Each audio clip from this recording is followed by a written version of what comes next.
Hey guys, project-zodiac here. I'm back with another video, and this is another movie review, and I'm so excited for this because this is my review on Avatar: Aang, The Last Airbender. So this is something that I'm really excited to talk about because I love the Avatar: The Last Airbender series. I love The Legend of Korra, and I'm really excited for the new Avatar show that's coming out. So with all that said, I'm gonna break this video down into three particular sections. There'll be timestamps. The first section, which is part of this, just the intro, my super quick thoughts on what I think about the movie. Then I'll give a spoiler-free, in-depth quick talk, and then my in-depth spoilered conversation about the movie. So with all that said, let's just go straight into my review for this particular movie. Now, a quick disclaimer, this movie isn't out yet. It is leaked online. It's very easy to find because it is everywhere online right now. So I was able to watch it. So, again, for those of you that don't want to know too much about the story, my quick section is not going to say too much about it. So, what did I think about the movie?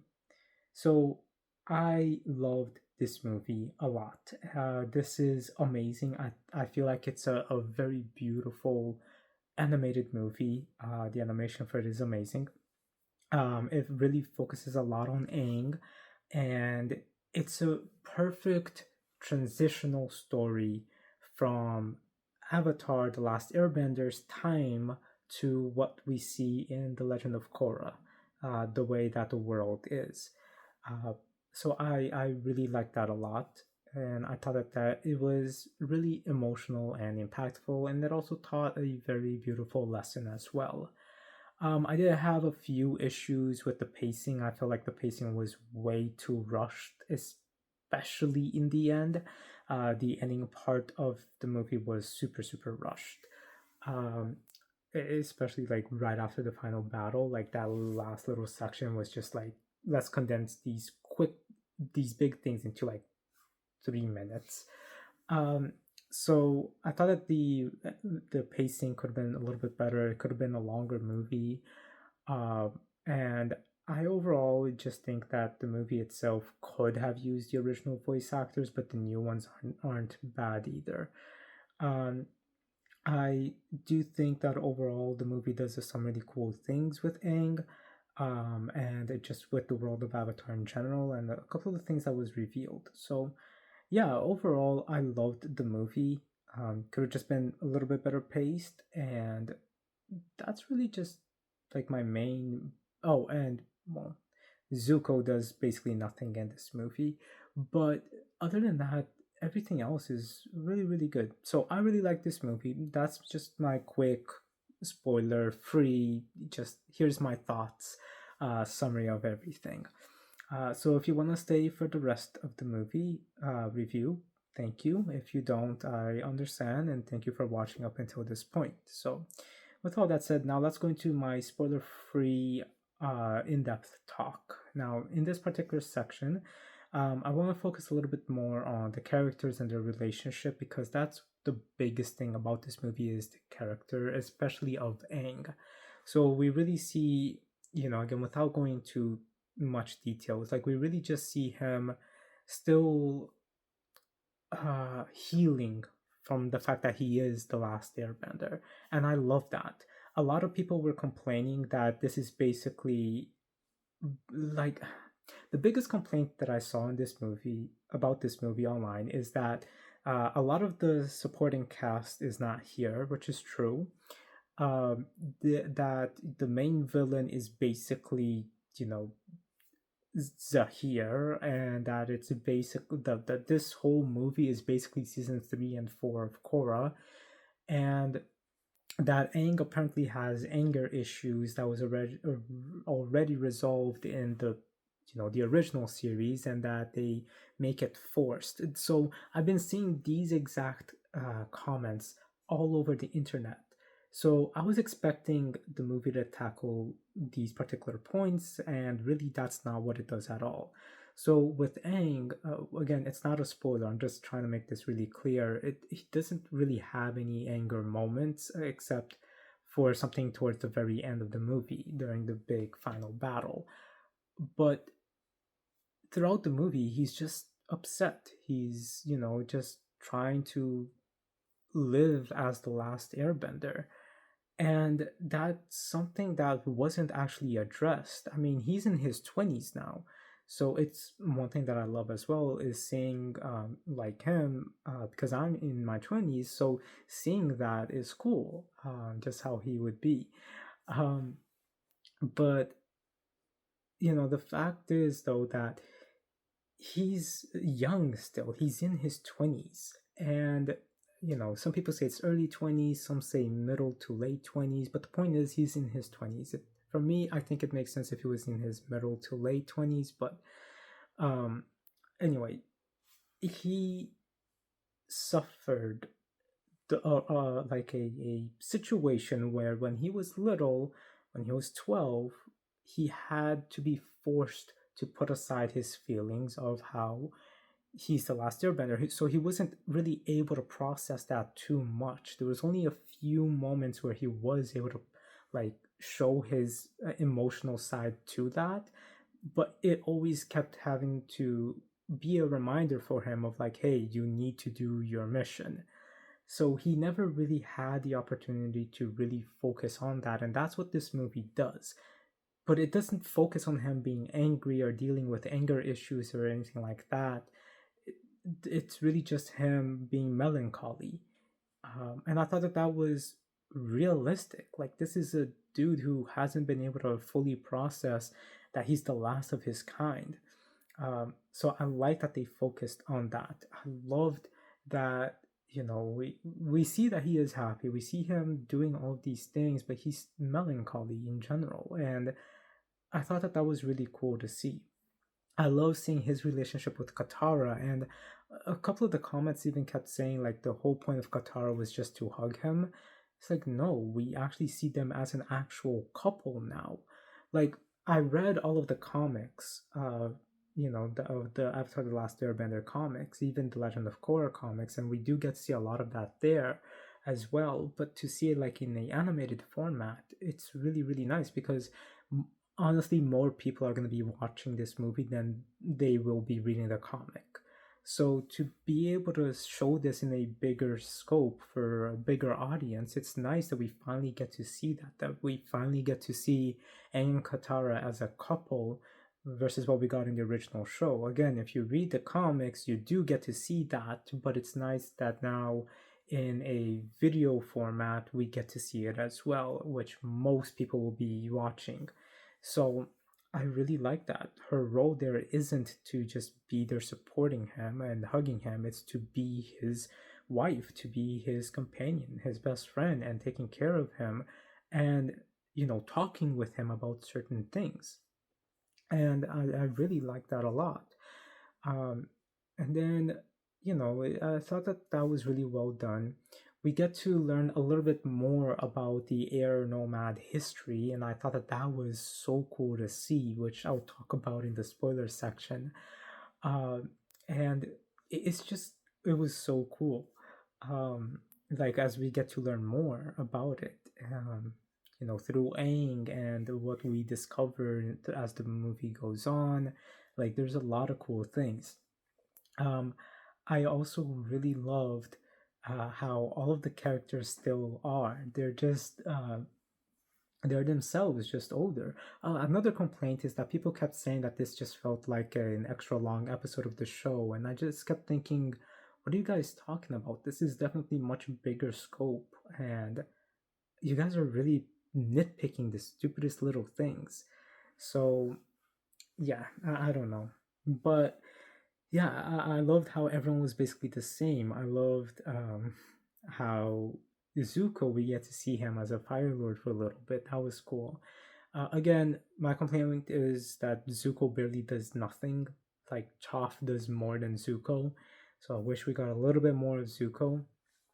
But um, also, this is a very random complaint. Just before I forget, for some reason, every single person in this movie is like buff and shredded, and I just kept thinking like, what was the point of making everyone buff and shredded? Like, yes, in ancient times people were definitely a lot stronger, because they had to move around a lot more, they had to do things a lot differently than what we do now. But I was just shocked by how everyone in this movie is shredded, like straight out shredded. And I was just like, okay, that it honestly was just a little bit exaggerated and distracting. I think like of the visual aspect of the movie, this was the first, like the biggest thing that I didn't really like too much. But it's fine. Um, anyway, continuing with what I'm saying. The overall characters do a really good job. It's nice to see them just being themselves still. Um, and honestly, their voices, right? Unfortunately, they didn't get back the actual voice actors, which they should have. But the people that voices them in this movie, they do honestly a very, very good like version of their voices. It sounds like these characters. It really does.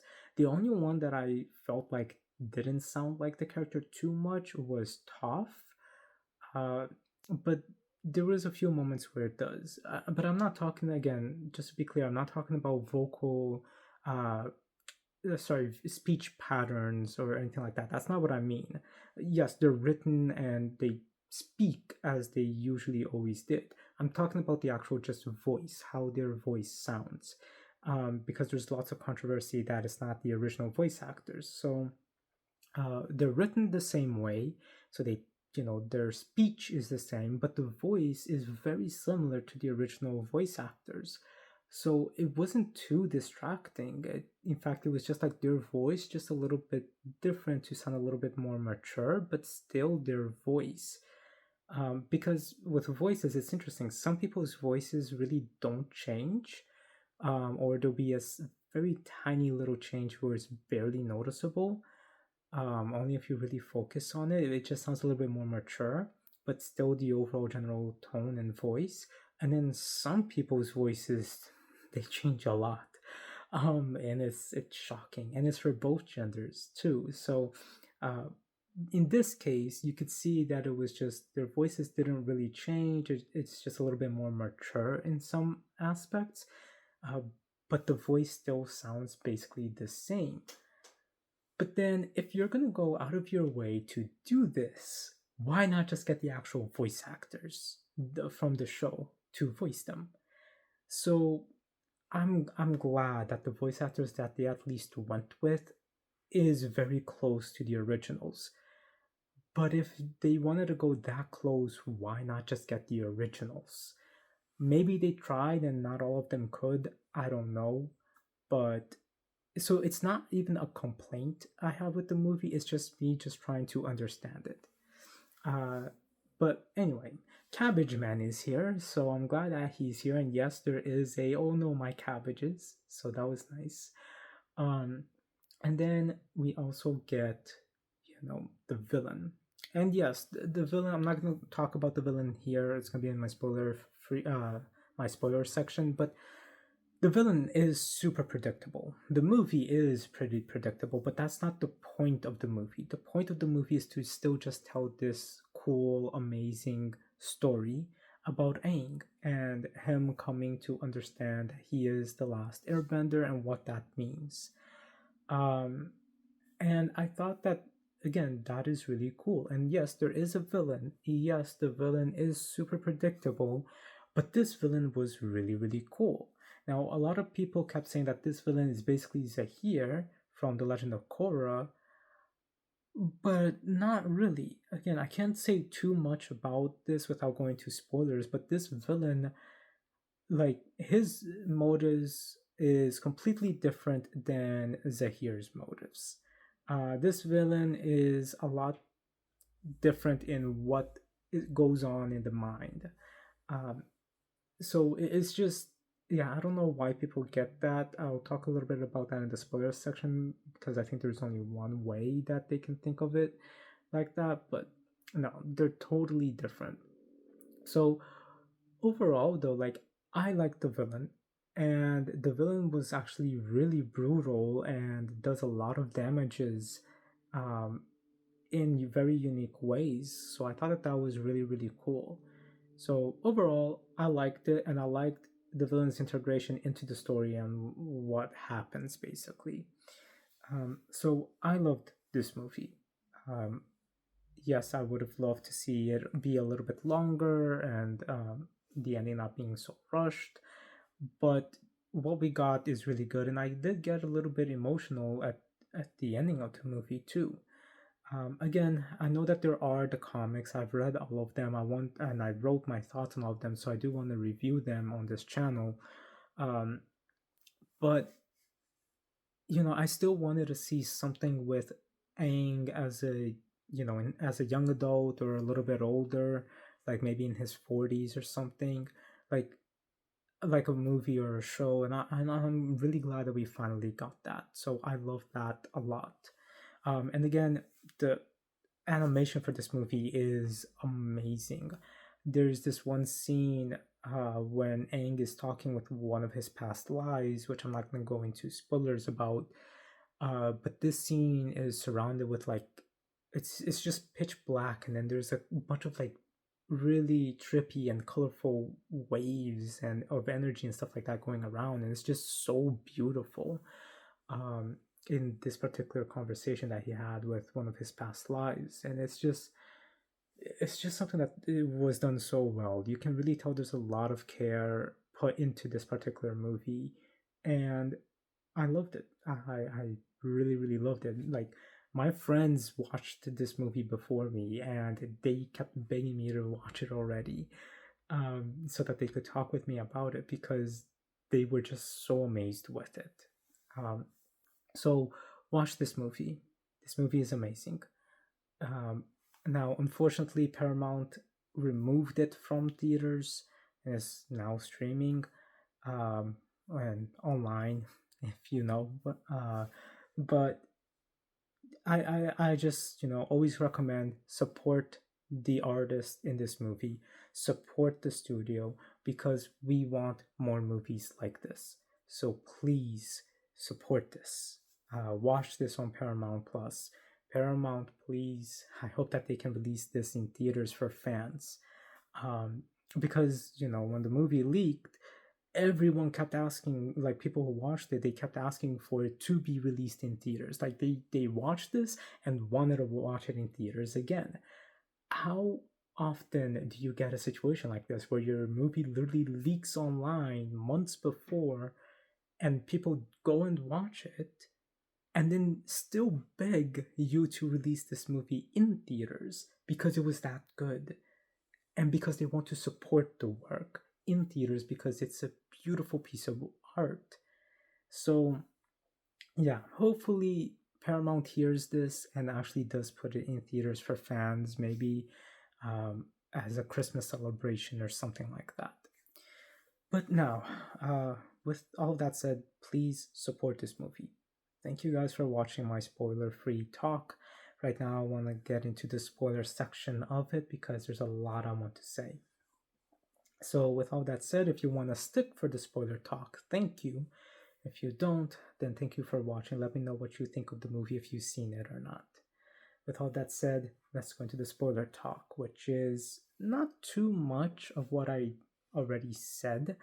Um, I just want to talk because the big villain is what I really want to focus on and about Aang, his anger issues. But in terms of the ending that made me emotional, is like again, this entire movie, Aang is focused on lamenting that he's the last Airbender, and when he finally meets another Airbender, I got so happy because that's kind of something I always thought about. It's like, so you're telling me that when the Fire Nation attacked, they literally killed every single Airbender out of except for one? Like really no one was able to escape? And that's something I told my friends as well. It's like, how is it that no one was able to escape and live in hiding? I'm sure there must have been a way that happened. And I think one of the comics kind of touches on this a little bit, that there's like rumors that an airbender survived and then Aang goes and finds out it was a trap. It wasn't. I might be misremembering that, but I wrote my thoughts on it if it happened. Hopefully, I can do a review for it soon, or in time. But yeah, so we haven't got that. Um, and I wish that we would actually meet an airbender that survived, or maybe their descendants, and then get to talk with them. Um, so that's something that I kept telling my friends, but we never got that. And now Aang meets an airbender, and ironically, it's one that's older than him, and that was also frozen in ice. And then they start to bond, and we get to see them like working together as airbenders and doing some really cool, amazing things. And I loved that a lot. Um, so Aang starts to learn more about his culture. He starts learning more about how things was, and now Taga, that's the villain's name. He's the Airbender, right? So I thought it was so interesting because he's thousands of years old as opposed to Aang, who's just over 100. So Taga is primal. Like his airbending tattoos is totally different in style than Aang's, which I really liked. And Taga is also super strong, which makes more sense for his time because in his time they were just straight out brutal warriors. Um, so it's interesting how he and Aang kind of wants the same thing. It's to make airbenders live and survive. Except that Taga, his mindset is different. His is like absolute, I need to make as many airbenders as I can with this magic staff from the spirit world. And I like that. So that's another reason why people comparing him to Zahir doesn't really make any sense, because that's not what Zahir wanted at all. The only similarity is that both of them are airbenders, and who weren't originally airbenders. They were given the power of airbending later on in life, and they are just very strong and kind of wants to take over the world in a different way. But that's literally the only similarities. Their goals, their personalities, their mindset, why they want to do this, what they're actually trying to do are totally different things. So they're not the same. So I don't really get that comparison. Um, but yeah, so seeing Taga interacting with Aang and them becoming like friends, and like that was just so cool. And um, just overall, like Aang learning about him and about the airbenders, learning new techniques, it was just so cool. And then when Taga was able to get the staff, and Team Avatar has to try to fight all of these different airbenders, it was so unique because yes, they've all trained with Aang before, they've all fought Aang before, but they never really fought like a group of airbenders. So this was something totally different for them that they don't have experience in. Fighting one airbender is one thing, but fighting a group of them, so that was so cool to see. Um, but anyway, Aang learning about his culture was so cool, and then at the end, when he stops everything, and then he breaks the staff so no airbenders could be made. Well, guess what? He a lot of the people there who gained the airbending abilities, they wanted to learn more about the airbending culture. So it was beneficial for Aang, because then that's how he gets the first airbending occults, I think is how it's said. And it's something that I think we saw in the comics or in the Legend of Korra, something like that, one of the two, um, and about like how it was formed, and we get to see that here. And for me, that's where it got emotional because once all of that is done, like Zuko's whole thing in this movie is telling Aang, Republic City isn't complete because it's missing you, but you are here. You represent the air nomads. And Aang would say, yes, but my culture is only living through me. So it doesn't feel balanced. And so Zuko wants to support Aang in that. That's why he wants to go with Aang with Taga to get the staff. I really like that a lot. So at the end, they build the first air nomad temple in over 100 years, and Katara tells him, and she's like, "See, your culture is being preserved. Now Republic City is complete. Now it's balanced." And Aang was like, yeah, now it is. And then he meets the new followers who wants to learn the ways of airbending, even if they can't airbend. So I thought that that was very beautiful because, yeah, he's the last airbender, but he's not the last air nomad anymore because now he's passing his teachings and the culture to all of these different people. And I thought that that was so beautiful, and that really made me emotional. And then them going, exploring the ancient temples, getting things, and then finding the flying bisons. And I got so happy when we saw them. Um, so that was so sweet. And then we also get, lots of references to what would lead up to the Legend of Korra with the Republic City. And then when you think about that, now that we see how Aang suffered and then was being able to be made at peace because he was able to continue his culture in this way. And then when he gets his kids and when Tencent is able to airband, and then I just started thinking, wow, so he did suffer, um, but then he found peace, and then his wish came true because he finally was able to teach airbending to someone. And then I just keep thinking, wow, if Aang was alive to see how airbending fully comes back, he would be so happy. Like later on in the Legend of Korra. So I loved that. I loved, like, that's why I think this movie is so integral to the entire Avatar: The Last Airbender series, just because this is a missing piece that the Legend of Korra kind of like makes fulfills, and it already felt fulfilled in the Legend of Korra, but seeing this piece about this character that we all love and seeing how much he felt melancholy and lonely about his culture, to then seeing how his dreams came true, that in the Legend of Korra, that for me is why this movie is integral to the series, because it is something very important for this character, and I love that a lot.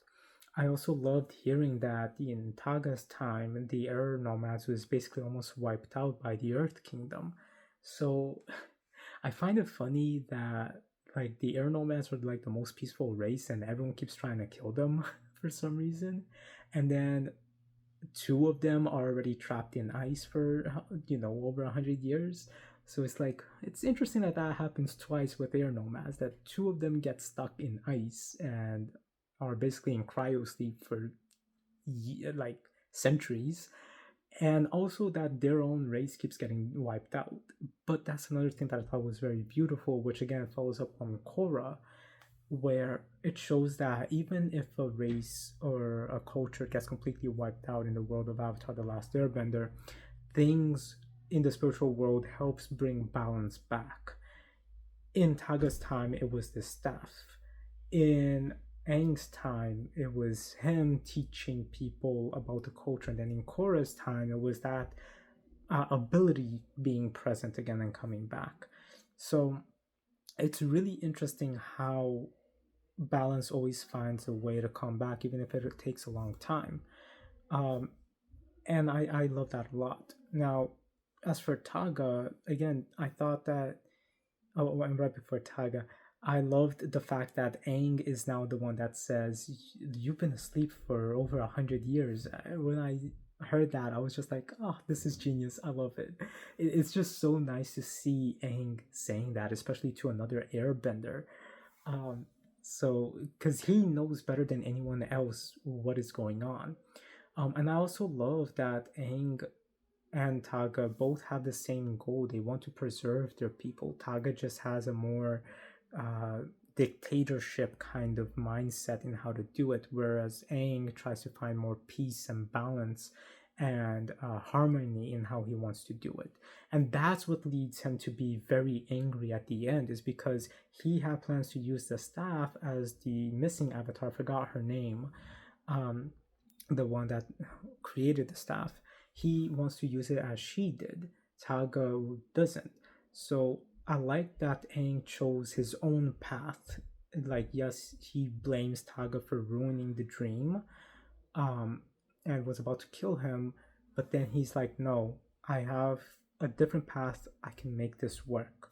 So even without the staff. So I liked that he did that, and by doing that, all of those airbenders disappeared as well. Well, their abilities disappeared. So I love that Aang, again, like in the original show, chose a new path that people didn't think about. And that's something that's very important, because what made Aang realize that as well, and I love this element where, yes, Katara is his wife, and in throughout all of the series, Katara is there to support him and calm him down, and give him advice and be by his side, and him with her as well. So I love that. But I told my cousin, that I like that in the moment when Aang is overfilled with rage and the power of the staff, that it was uh, Monkey Atsu that helped Aang come to his senses and see that there's a different way for this. Because Katara has already done that before. She did that throughout this movie as well. But this time, this is something about his culture. And his father figure, Monkey Atsu, who is part of that culture, the memory of him appears. And that helps him calm down. And it shows that love isn't just integral to just the romantic love, but also those that you love as your family. And he loved Monkey Atsu as a father. So it shows that, when it comes to his culture, that is the image of what brings him peace. It's his father. And that is what allowed him to calm down and say, no, this is not what he taught me. That's not what my dad taught me. That's not what, my culture taught me. This is not the way that we need to handle the situation. So I like that. It was different and realistic. And it teaches a beautiful lesson about, like, who you are can grow, and it doesn't have to be exactly always the way people expect things to be. And this is something that we see in the comics, where Aang did grow a little bit in the comics in being super uptight about keeping things the same. But then he learns to loosen up in the comics, because the comics are set after the show. And in this movie, we see that reflection on him a lot, that he's like, yeah, no, I can do this different. I know I can. And I thought that was beautiful, of knowing that you are able to achieve your goals in ways that people don't always expect, in a beautiful way. So I love that. I love the message of the movie, and of being accepted in varied ways, that you can't always understand that this is a possibility, and then it is, of being accepted, and leaving your legacy and your teachings and your mindset and your love and your care behind for all of those around you. And that was the heart of the movie and the goal of both Aang and Taga. So I love that a lot, and I thought it was beautifully done. And Taga was brutal. Taga, even without the power of the staff, he was amazingly strong. Like, he literally kills all of them. But because that was in the spiritual world, they were able to be brought back. And I like that. It just wasn't like, I thought that they were just knocked unconscious. I didn't realize that they died. But yeah, so there was that.